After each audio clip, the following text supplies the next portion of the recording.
ಮಳೆ ರಾಜ್ಯಾದ್ಯಂತ ಯಾವ ಪ್ರಮಾಣದಲ್ಲಿ ಅಬ್ಬರಿಸ್ತಾ ಇದೆ ಅನ್ನೋದರ ಡೀಟೇಲ್ಸ್ ಕೊಡ್ತಾ ಇದ್ವಿ. ಉಡುಪಿ ಜಿಲ್ಲೆಗೆ ಹೋಗೋಣ. ಉಡುಪಿ ಜಿಲ್ಲೆಯಲ್ಲೂ ಕೂಡ ಮುಂಗಾರು ಮಳೆ ಆರ್ಭಟಿಸ್ತಾ ಇದೆ.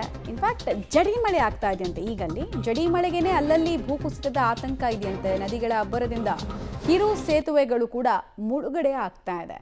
ಉಡುಪಿಯಲ್ಲಿ ಇಂದ್ರಾಣಿ ಹರಿಯುತ್ತೆ, ಸೀತಾ ನದಿ ಹರಿಯುತ್ತೆ. ಸೊ ಈ ಭಾಗದಲ್ಲೆಲ್ಲ ನೀರು ಪ್ರವಾಹದ ಆತಂಕ ಮುಂದುವರಿತಾ ಇದೆ. ಮುಳುಗಡೆ ಆಗುವಂತಹ ಅನೇಕ ಕುದ್ರು ಪ್ರದೇಶಗಳು ಕೂಡ ಇದೆ. ಕುದ್ರು ಅಂದರೆ ಸ್ಮಾಲ್ ಐಲ್ಯಾಂಡ್ಸ್ ಅಂತ. ಸೊ ಈ ನದಿಯಲ್ಲಿ ನೀರು ಯಾವಾಗ ಜಾಸ್ತಿ ಆಗುತ್ತೆ, ಈ ಕುದ್ರು ಪ್ರದೇಶಗಳೆಲ್ಲ ಪ್ರವಾಹದಿಂದ ಆವೃತ್ತಿ ಆಗುತ್ತೆ.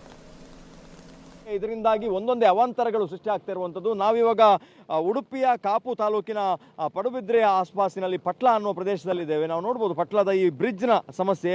ವಿಪರೀತವಾಗಿ ಮಳೆ ಬರ್ತಾ ಇರೋದ್ರಿಂದಾಗಿ ಬ್ರಿಡ್ಜ್ನ ಕಾಮಗಾರಿಯನ್ನು ಮಳೆಯಲ್ಲೇ ಮಾಡಬೇಕಾದಂಥ ಪರಿಸ್ಥಿತಿ ನಿರ್ಮಾಣ ಆಗಿದೆ. ಇದು ಆತ್ರಾಡಿಯಿಂದ ಮಂಗಳೂರು ಬಜ್ಪೆ ಏರ್ಪೋರ್ಟ್ಗೆ ಸಂಪರ್ಕ ಮಾಡುವಂಥ ಹಿನ್ನೆಲೆಯಲ್ಲಿ ಮಾಡಿರುವಂತಹ ಒಂದು ಅಗಲವಾದ ರಸ್ತೆ. ಅಂದರೆ ಹೆವಿ ಟ್ರಾಫಿಕ್ ಮತ್ತು ಫ್ಯೂಚರ್ ಪ್ಲ್ಯಾನ್ನ ಉದ್ದೇಶದಿಂದಾಗಿ ಈ ಭಾಗದಿಂದ ಏರ್ಪೋರ್ಟ್ಗೆ ಬೇಗ ರೀಚ್ ಆಗಬೇಕು ಅನ್ನುವಂಥ ಹಿನ್ನೆಲೆಯಲ್ಲಿ ಅಗಲವಾದ ರಸ್ತೆ ಮತ್ತು ಬ್ರಿಡ್ಜನ್ನು ಮಾಡಲಾಗ್ತಾ ಇದೆ. ಆದರೆ ವಿಪರೀತವಾದ ಮಳೆ ಬೀಳೋದ್ರಿಂದಾಗಿ ಏನು ಇಂಜಿನಿಯರ್ಗಳು ಕೊಟ್ಟಿರುವಂತಹ ನಿಗದಿತ ಸಮಯದಲ್ಲಿ ಒಂದು ಕೆಲಸವನ್ನು ಕಂಪ್ಲೀಟ್ ಮಾಡಲಿಕ್ಕೆ ಸಾಧ್ಯ ಆಗಲಿಲ್ಲ ಅನ್ನುವಂಥದ್ದು. ಹಾಗಾಗಿ ಸುತ್ತಮುತ್ತ 3-4 ಕಿಲೋಮೀಟರ್ ಭಾಗಕ್ಕೆ ಜನ ಕಾಲುದಾರಿಯ ಮೂಲಕ ಅಂದರೆ ನಡ್ಕೊಂಡೇ ಓಡಾಡಬೇಕಾದಂಥ ಪರಿಸ್ಥಿತಿ ನಿರ್ಮಾಣವಾಗಿದೆ. ವೆಹಿಕಲ್ ಇದ್ದವರು 6-8 ಕಿಲೋಮೀಟರ್ ಸುತ್ತಿ ಬಳಸಿ ಓಡಾಡಬೇಕಾಗಿರುವಂಥದ್ದು ನಾವು ನೋಡ್ಬೋದು ದೃಶ್ಯಗಳಲ್ಲಿ.